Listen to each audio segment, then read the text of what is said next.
In this video, we continue with the Cambridge Computer Science 9618 A-Level talking about artificial intelligence. Let's go ahead and take a look at the learning targets.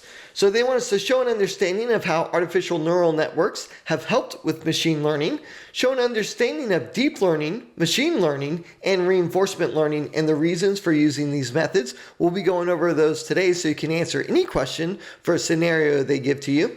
Understand machine learning categories, including supervised learning versus unsupervised learning. Show understanding of back propagation of errors and regression methods in machine learning. So let's go ahead and dive in. So artificial intelligence, we can think of AI as a machine with the ability to problem solve. Now, its ability can be measured against how we humans do things, such as how we talk, how we see, how we reason. And there are three categories of artificial intelligence. The first one is known as narrow AI. Now, this is when it's superior to humans in performance when doing one specific task. Then we have something called general AI. A machine is similar in performance to a human in any intellectual task. And then we have strong AI. This is superior to humans in performance when doing many different tasks. Let's talk about the types of AI. Now, some types of AI must include human interaction. Some of these items you may be familiar with, such as live news feed and smart home devices, Alexa, the Google Now, Siri, the Facebook portal. All of those have human interaction. They must interact with humans and recognize a human's verbal command in order for it to work. Now, the device learns from its environment and the data that it receives. Its responses become more sophisticated. It can have the ability to use automated repetitive learning through artificial neural networks. Now we'll talk about what that is. An artificial neural network is based on the connections of neurons in a human brain. Now the artificial neural network is able to think like a human based on interconnected nodes and its performance being improved with the more data that it collects. So every time it collects new data, it actually gets improved. So as the years go by and we see these smart home devices, entering the next generation, we'll be able to see it do more and more and more. All right, so machine learning was something that they wanted you to know in the artificial neural network. So we went over that. Let's talk about machine learning. Now, machine learning is a type of artificial intelligence, and the machine learns based on previous scenarios and can make decisions based on those previous scenarios. The web has a vast amount of data, and it would take humans many years to analyze the data using traditional computing processing. A search engine does the following, for example, because there's lots of pages on the web, there's new content coming out every day. A search engine narrows down what you are searching for. And here's how it works. The user searches for an item, and search bots locate websites that have the information the user searches for. If the user chooses one of the websites found on the first page of the results, then the search engine says to itself, okay, we were successful, we did what they wanted us to do. Now, if the user chooses one of the websites found on any page after page 1, the search engine records it as a failure. Now, the search engine will then make adjustments and will become more sophisticated and accurate.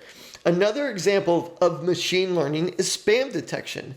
If you mark an email as spam, it starts looking for those new things that would make it spam, because you can take any item from your inbox and report it as spam, and then the machine learns through the artificial neural network how to mark something as spam. Now, there are types of machine learning, and we're going to be covering all of them. They wanted you to know supervised learning. They wanted you to know unsupervised learning, so we'll talk about that. But they also wanted you to know reinforcement, and I think it's a good idea to cover semi-supervised learning as well. So let's talk about supervised learning. It makes use of what is known as regression and classification analysis, and we'll be talking more about that. Now, regression is used to predict the outcome of an event. Now, this outcome is based on data that is inputted and hidden parameters that the user does not see. Now, the past data is used in supervised learning. This system requires both input and output so it can be quote-unquote trained. Algorithms receive a set of inputs and correct outputs to allow for the learning process to take place. The model uses labeled data. Once it is trained, the model is then run with unlabeled data to predict the outcome to make sure it works. Now, a machine classifying emails as spam or marking it as important is an example, and no human interaction is needed to do this. Let's move on to unsupervised learning. This AI does not get trained by using what is known as the correct answer. It looks for hidden patterns from the input it is given.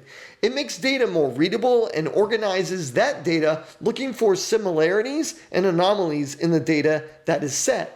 The algorithms look for any hidden patterns that a human may not be able to recognize. Now, an example of this would be product marketing. The marketing department using AI can identify a group of individuals with similar buying habits, and then promotions are made based on those buying habits, which will drive the sales. Reinforcement works just like human reinforcement. We have both reward and we have punishment. Reward and punishment is used when the AI carries out an action. Now, what that means is it uses trial and error to figure out the best outcome. Search engines, online games, robotics are some examples, but it's solely based on trial and error. We're not really rewarding the computer. We're not punishing the computer. If it does what it's supposed to do, we classify it as a success. If it doesn't do what it's supposed to do, we classify that as an error, and then adjustments are made. And we talked more about the search engines earlier on. All right, let's talk about semi-supervised. Unlabeled data is what the AI will use along with a small amount of labeled data. Now, these algorithms are trained and can interactively query source data and produce a desired output. Now, examples of uses include classifying websites in the categories such as sports, science, games, mathematics. The algorithms are trained because they have a small amount of labeled data. The semi-supervised AI knows what sports look like. They know what terms are used on the sports websites. They know what terms are used in the science websites, the games, mathematics, and so on. And that's what we mean by labeled data. Now, a web crawler is an example of semi-supervised AI. It looks through large amounts of unlabeled web pages and is able to label them because it has those algorithms with a small amount of labeled data looking for those keywords, and it can classify them. Now, using this AI is cheaper and faster than manually going through millions of web pages and labeling them. I would hate to have that job, but using AI, humans don't need to do that. Now, deep learning. This AI has an artificial neural network that can learn and not only make decisions, but make intelligent decisions on its own. Now, the deep learning structure has layers used to build its artificial neural network, and has an input layer, an output layer, and it has hidden layers. Now, the hidden layer is just a term given to the layer where data from the input layer can be processed and then sent to the output layer. So the hidden layer is where the processing of data takes place from the input. Now, it can identify patterns that are too complex or time-consuming for humans to do. And facial recognition is an example of deep learning. The position of features are checked, and the software compares two facial images. It compares distance between the eyes, the width of the nose, shape of the cheekbones, length of the jawline, and shape of the eyebrows. Comparing those two images, if those images match, then there is a recognized face. Now, when creating deep learning algorithms, it may take several adjustments and refinements until it gives results that are satisfactory. You don't just create it one time and you're ready to move on. And that brings us into back propagation.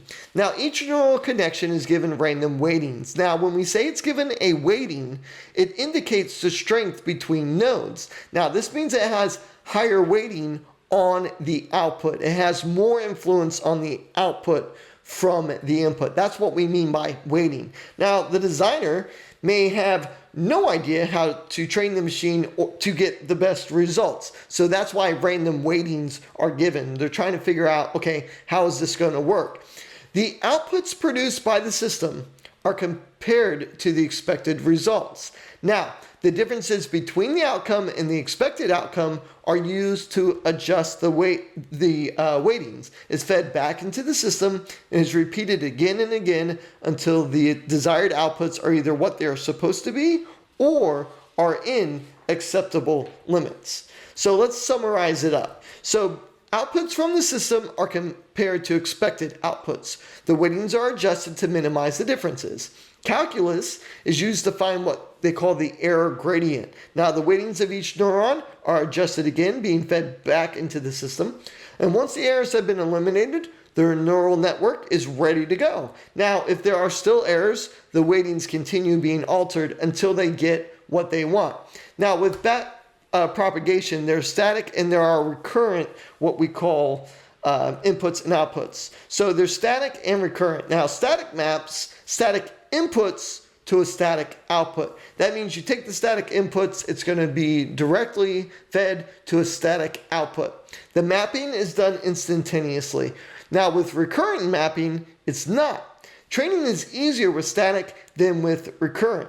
With recurrent, activation does what is known as fed forward. That's what it will do until a fixed value is achieved. It's going to keep feeding it information as time moves on until a fixed value is achieved. Now, let's talk about regression. So machine learning depends heavily on statistics.